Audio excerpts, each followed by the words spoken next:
is a man who wears many hats, and I'm not just talking about the stylish ones on his head. He has won an Emmy, 2 Tonys, and a Grammy. So this spring, he's kicking off the Black Mona Lisa Tour, Volume 1. Please welcome the incredible Billy Porter.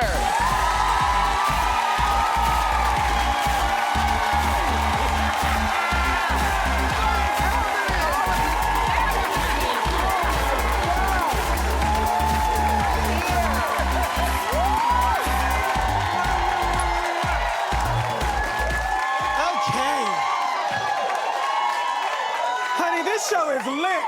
Y'all got the music. Y'all got the music going. I feel like I'm at the club. Okay, that's what it is. I am sitting here in awe because I am sitting with the first Black gay man to win an Emmy for leading actor. Yes. So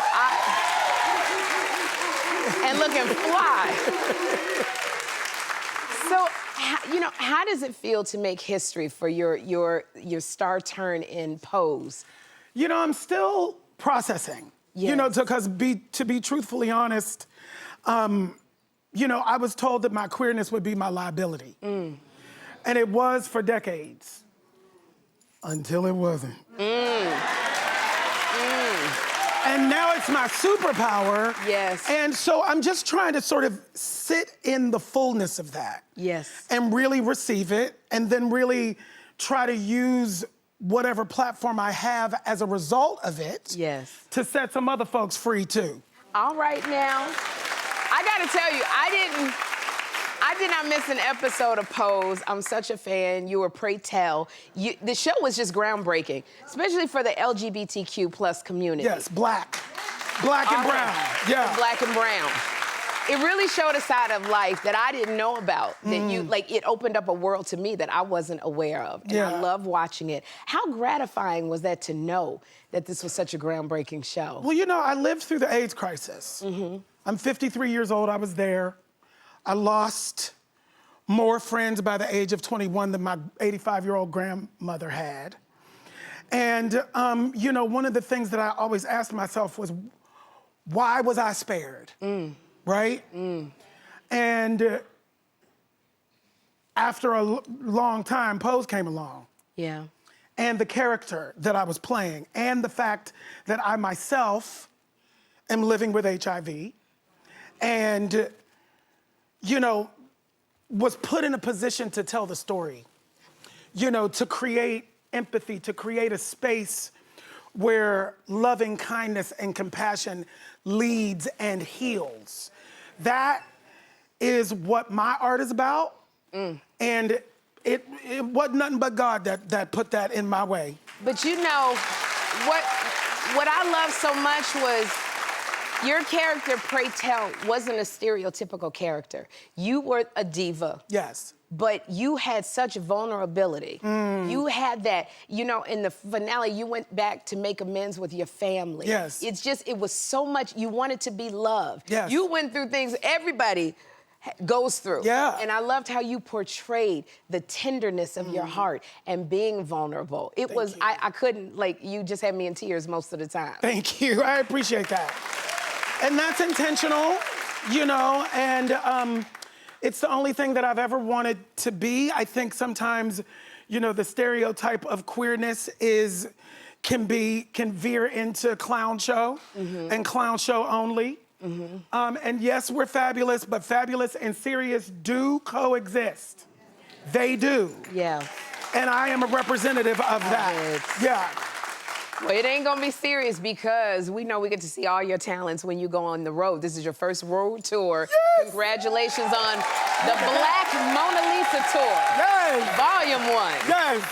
So you gotta tell, the Black Mona Lisa Tour, Volume 1. Tell us about it. Okay, so, music is the original gift. From on high, I started singing in church when I was 5. I lived in Pittsburgh. I got bit by the theater bug. I did that, and I love theater. That was an original dream.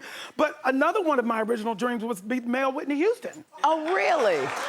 Yeah. Yes, and I got my first record contract in my first album came out in 1997. And the industry was very homophobic at the time. Okay. and they kicked my gay behind out. And I can say it now. Yeah. I can tell the truth now because we're telling the truth now. Yes. That's what happened. Yeah. And I did it anyway. You did it anyway. I went and did all this other stuff and now have come back and signed to the best, one of the biggest labels in the business.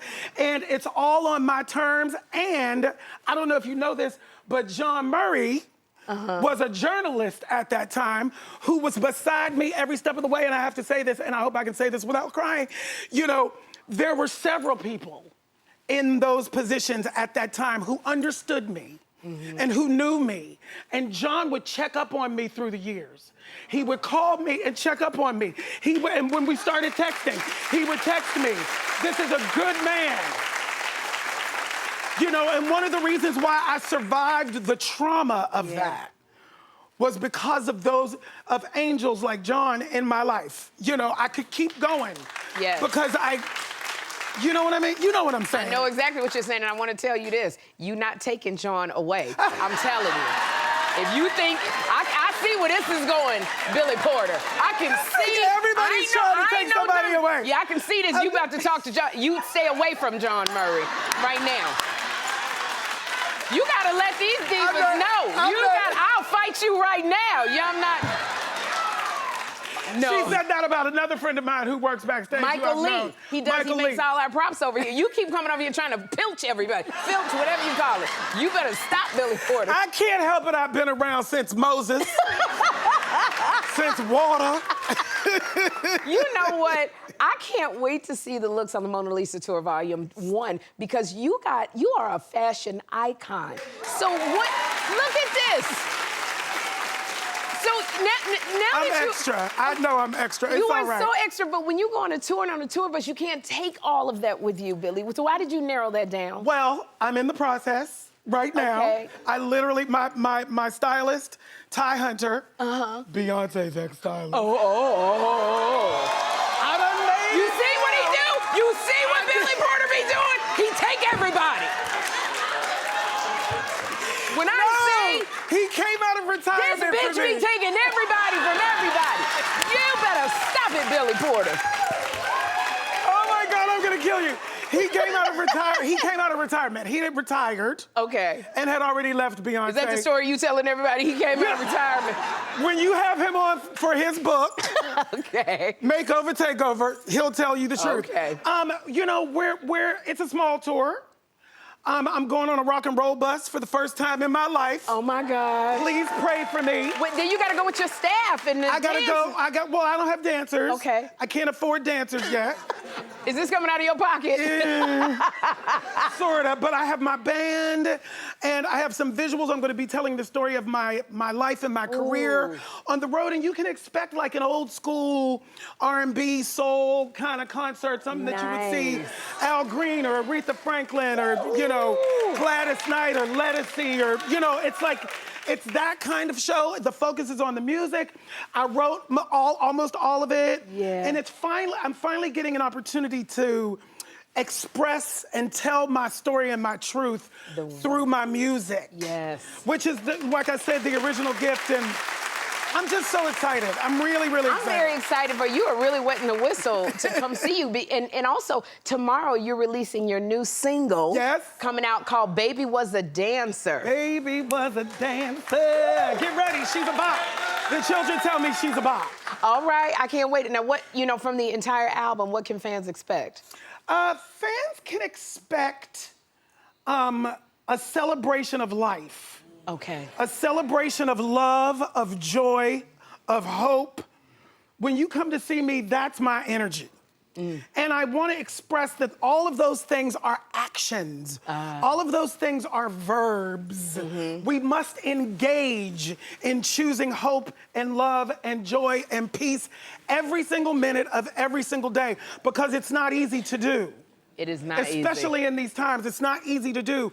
And we have to choose it anyway. And be intentional about it. And be intentional about it. Right. Yeah. Very quickly, I just got to say, I talked about this to the audience. You have an Emmy, you have a Grammy, and you have 2 Tonys. Yeah. When we gonna get that Oscar so you can be an EGOT? Listen, I'm gonna leave that up to the universe, to God, to help me figure it out. It will happen. That's right. I have spoken life into myself. I've spoken it into the universe. I am a manifester. That's right. So, you know, it'll happen You when a it's man time. of stealer, too. You be stealing people. You a manifester, you a man of stealer. Billy Porter. Oh my God, I love you so much. If you need somebody to open for you, yeah, Billy, girl, I'm so I was just about to say, you should just come in the middle of my show. We could do some comedy.